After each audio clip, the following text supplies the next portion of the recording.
사실 마은혁 재판관 임명 촉구 결의안 오늘도 네. 통과됐잖아요. 됐죠. 근데 네. 거기서 공산주의자 네. 또 발언이 라고. 지금 속보로 네. 올라와서 제가 조금 빠르게 말씀해 주세요. 예, 좀 언급을 했는데 네. 박충건 의원이 공산주의자라고 했는데 그거를 이제 사과하라고 했지만 네. 사과하지 않고 떠났어요. 네. 그래서 그게 지금 화제가 되고 있는 게 지금 방금 속보로 떠서 또 그 박- 얘기도 한번 나눠보죠. 박충건 의원님 같은 경우에는 그 누구보다 이 공산주의와 자유민주주의에 대한 구분을 철저히 하실 수 있는 분이에요. 네. 그래서 사람을 직접 만나보지 않더라도 어떠한 이력만 봐도 아, 이 사람 공산주의자구나라고 생각할 수가 있습니다. 그리고 그런데 저는 이쯤 되면 아니 마은혁 재판 언론이 좀 취재를 했으면 좋겠어요.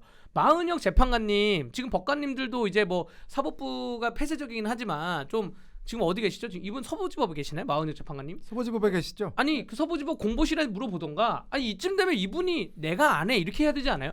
지금 본인 한 명 때문에 대한민국의 행정적 소모와 정치적 소모와 지금 우리 통신도 얼마나 많이 지금 낭비가 되고 있습니까? 지금 이분이 그냥 나 안 할게. 나 헌법재판관 안 할게. 나 그냥 판사로 남을게. 혹은 아니면 나 나가서 정치할게. 야 민주당 공천줘. 나 정치할게. 이렇게 하시던가. 지금 이분 한 명 때문에 얼마나 많은 여러분들 국회에서 결의안을 하나 쓰려면 거기에 대해서 돌아가는 국회 내부의 행정력이 엄청 많이 들어갑니다. 입법고시를 통과한 국민의 이 엘리트 분들이 그 마은혁 임명동의안을 작성을 하느라고 이게 너무나 좀 안타깝고 부분이고요. 마은혁 재판관님이 이쯤 되면 법관으로서 법복을 입은 사람으로서 양심으로서 아 왜 나를 갖고 싸워 나 이제 안 할게라고 스스로가 물러나셔야죠. 그리고 재추천을 받길 바라겠습니다. 네. 스스로 해야 되는 것은 또 하나가 있습니다.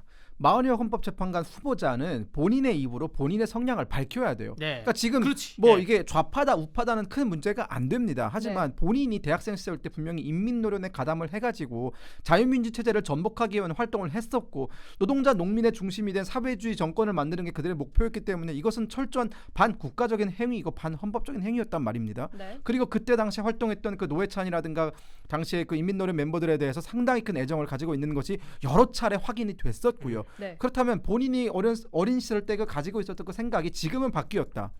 라는 정도 입장 표명은 해줘야 되거든요. 근데 침묵이 답 아닐까요? 그렇습니다. 하지만 지금 여전히 침묵을 하고 있어요. 지금 많은 사람들이 마은혁 재판관의 그 성향이 문제다라고 얘기를 하고 있으면 만약 본인이 정말 그 재판관 자리에 가고 싶다면 에이 나 바뀌었다. 나 옛날에 그렇게 생각을 했는데 난 지금은 아니다라고 그게 마음에 없는 얘기라도 할 수 있어야지 그 자리에 가는 게 쉽거든요. 하지만 그 자리에 내가 가지 않더라도 끝까지 내가 예전에 가지고 있던 그 인민노련 멤버 시절 때 가지고 있던 그 마르크스 레닌주의자의 그 생각을 여전히 버리지 못하겠다라는 것을 침묵으로 보여주고 계십니다. 그렇기 때문에 이 박충건 의원이 공산주의자라고 부르는 것은 지극히 당연한 일이고 아니 우리가 자유주의 사회에서 공산주의자에게 그럼 공산주의자라고 부르지 뭐라고 부르겠습니까? 본인이 공산주의 성향을 버리지 않고 있는데 저는 그런 사람 즉 자유민주주의 체제의 우리 헌재 체제 즉 헌법 수호의 가장 최고점에 헌재가 있는데 그런 헌법재판관의 자리에 자유민주 체제를 반대했던 사람이 가겠다고 하는 것이 과연 옳은 일인가? 즉 그렇기 때문에 나는 과거에 이런 활동을 한 이력이 있기 때문에 헌재재판관 자리에 어울리지 않습니다라고 양심 선언을 하든가 첫 번째 강대규 변호사님 말씀하신 것처럼 두 번째는 내가 옛날에는 이런 생각에 빠져 있었지만 지금은 아니다 정도의 입장 표명해야 된다. 아니면 여전히 가지고 있으면 여전히 가지고 있다고 얘기를 하셔도 돼요. 우린 자유민주주의이기 때문에 여전히 지금 내가 마르크스 레닌주의 지지한다고 해서 우리가 감옥에 가두지 않습니다.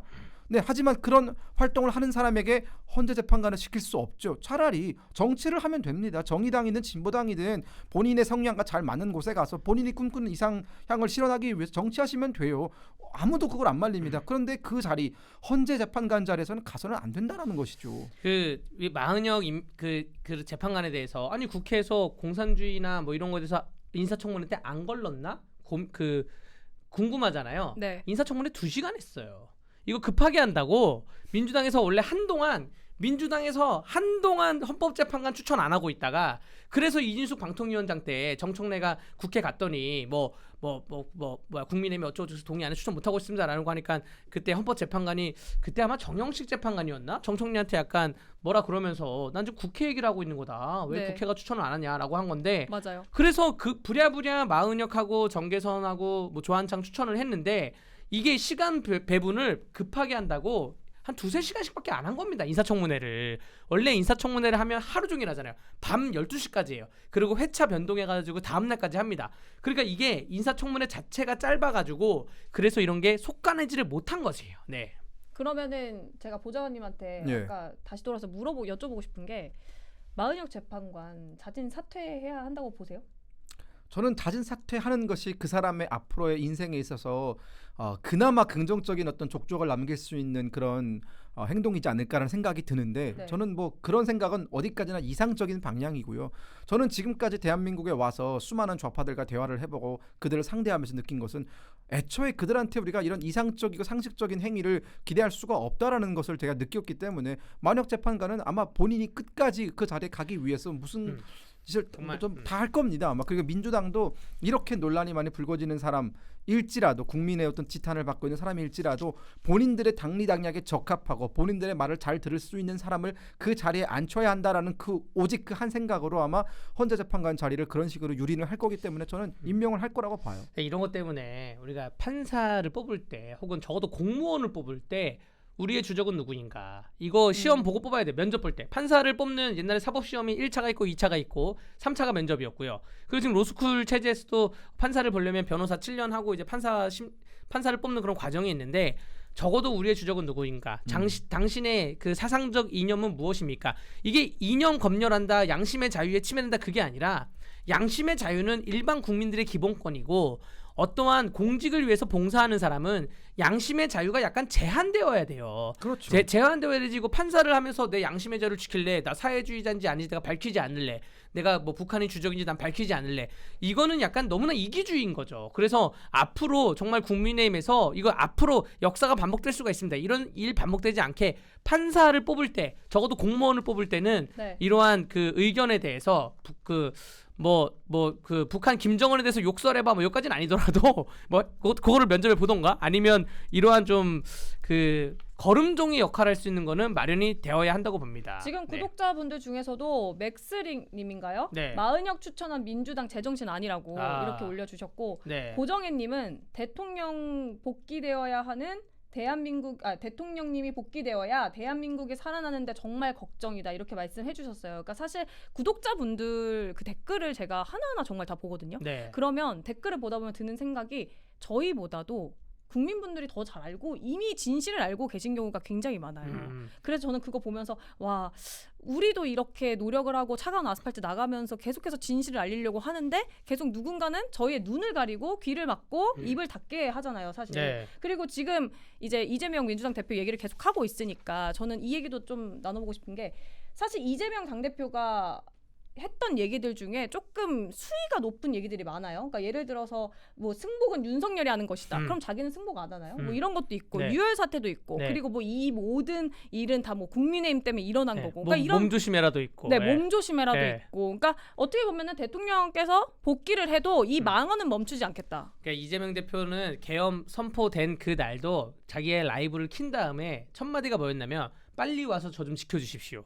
뭐 국민들이 저를 지켜야 됩니다. 그리고 담 넘어갔어. 그러니까 여의도 주민분들의 생존권을 왜 안 지켜주시냐고요. 관점이 그러면. 뭐냐면 관점이 그냥 약간 국민이 나를 지켜야 돼. 그리고 나를 위해서는 법도 바꿔야 돼. 네. 그래서 내가 공직선거법 위반을 했으니까 야 공직선거법의 그 조항 없애자. 그래서 그 조항 없애자는 국회의원이 지금 나왔다는 것이고요. 그러니까 모든 게 내 기준으로 사법부, 입법부, 행정부가 내 발밑에 있어야 돼. 이러한 사상으로 정치를 하는 사람인 것 같아요. 네. 그리고 저는 여기서 한덕수 대행 그 명언도 조금 짚고 넘어가고 싶은 게 네. 어떻게 보면은 대통령께서 자리 없으셨을 때 잘 지켜주셨잖아요. 네. 계속해서 뚝심으로, 그러니까 좀 여야가 합의해야 된다 이렇게 말씀하셨는데 그 오늘 불복 사태도 사실 우려해가지고 그 불법 시위와 폭력 자극하거나 유도할 수 있는 발언들은 좀 삼가달라. 그러니까 국민 여러분의 힘과 지혜로 우리가 다시 하나가 된다면 이번 혼란과 갈등의 위기도 분명히 극복할 수 있다는 메시지 남겨주셨단 말이에요. 그러니까 어떻게 보면 감정적으로 대응할 수 있는 상황에서 이 대행이 이렇게 말하는 것도 쉽진 않거든요. 이런 태도가. 저는 한덕수 권한대행이 할 수 있는 최고의 어떤 그 언사였고 어떻게 보면은 지금 현 시점에서 권한대행, 즉 우리 행정부만이라도 중심을 잡고 이 네. 상황을, 이 질서를 관리를 해야 되는 그런 임무가 그들한테 있는 것 아니겠습니까? 네. 그렇기 때문에 이 질서를 관리하는 차원에서 충분히 상식적인 얘기가 나왔다라고 보고 있고요. 네. 하지만 이 총리조차 나서서 제발 이런 어떤 불법 시위라든가 폭력 사태라든가 이런 것들이 일어나지 말아달라고 얘기할 때쯤이면 야당 대표도 여기에 동참을 해야 돼요. 네, 맞아요. 이건 뭐 행정부만의 일입니까? 질서가 정말 어지럽혀지고 그리고 사람들이 거리에 나와서 서로 뭐 피투성이가 되고 이런 우리가 정말 상상하기도 싫은 그런 유혈 사태가 일어나는 것이 전 국민적인 어떤 그런 비극이지. 그건 뭐 국민의힘의 비극이고 민주당의 비극이 따로 있는 거 아니지 않습니까? 민주당이 어떤 자기들만의 정당이 아니라 대한민국을 대표하는 정당으로서 본인들의 어떤 아주 남은 아주 작은 역할이라도 지금 수행을 하려면 네. 이런 사태에서 좀 자중을 해야 됩니다. 물론 감정이 고조되는 건 그럴 수 있어요. 그러면 지지자들의 감정이 고조되는 건 그럴 수 있습니다. 하지만 이때 이 감정이 고조되는 것에 기름을 붓고 부추기는 것이 정치인들이 해야 되는 역할이 아니라 오히려 이럴 때에는 가장 맨 앞에 나서서 이러시면 안 됩니다. 우리가 이성을 되찾아야 됩니다. 질서를 되찾아야 됩니다라고 얘기하는 것이 법치국까지 이런 어떤 감정이 들끓는 곳에서 본인들의 당리 당략을 챙기기 위해서 공용 목표를 가리키고 야 저기로 나가서 저 사람들을 불태워라 이런 식의 명령을 내리는 것은 네. 선동가들이지 정당이 아니다. 그런 측면에서 이재명 대표는 제가 지금까지 수많은 국민의힘이든 뭐 민주당이든 이런 정치인들을 봐왔지만 이 사람만큼은 절대로 이 나라의 리더가 되어서는 안 된다라고 생각하는 사람이 바로 이재명 대표예요.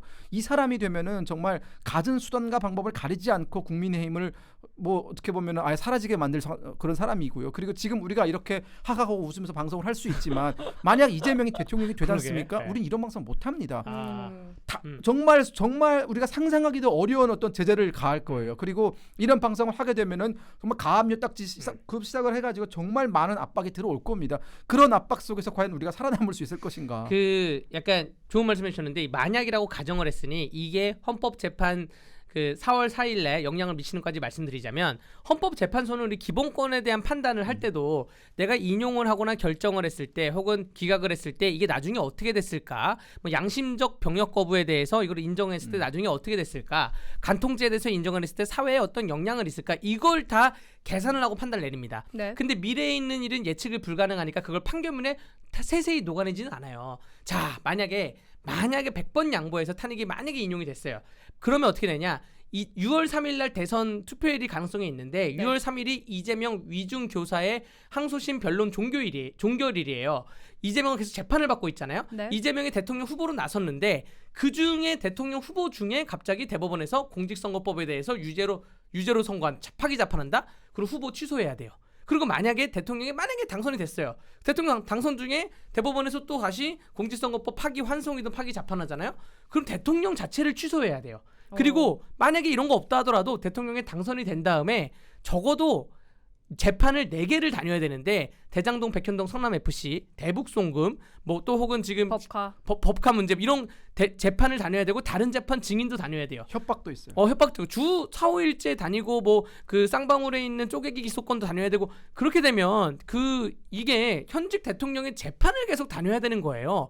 근데 아마 예상되는 게 민주당에서는 그것도 법안을 내겠죠. 현직 대통령은 재판을 안 다닌다. 뭐 이런 법안을 낼 것 같은데 그러면 정말로 대한민국이 헌법 12조에 있는 평등의 원칙이 아예 없어지는 겁니다. 오로지 이재명에게는 법의 평등이 적용되지 않는 거예요. 그러니까 지금 이렇게 흘러가고 있고 이런 거를 헌법재판관들이 감안을 해서 절대 이거 인용 못 줍니다. 그러니까 계엄 선포가 잘 됐어. 기각이야 이게 아니라 판결문이 나오면 계엄 선포에 대한 문제도 약간 지적이 있겠죠. 그렇다 하더라도 절대 인용을 못 주는 게 아까 말한 5대 3이든 4대 4든 절대 인용을 못 주는 분들이 이런 것 때문에 인용을 못 주는 거예요. 근데 여기는 그 결정문에 녹아 있지는 않을 겁니다. 그러니까 이재명 민주당 대표도 문제지만 사실은 더 큰 문제는 이재명을 둘러싼 일극체제. 그게 조금 더 문제라고 보고요. 사실 거대 당 중에 하나인데 계속해서 한 명을 둘러싸서 한 명 대통령 만들기에 조금 혈안을 보인다는 게 좀 가장 큰 문제인 것 같고 끝으로 그 민주당 의원의 또 망언 하나 이제 제가 던지고 좀 가보면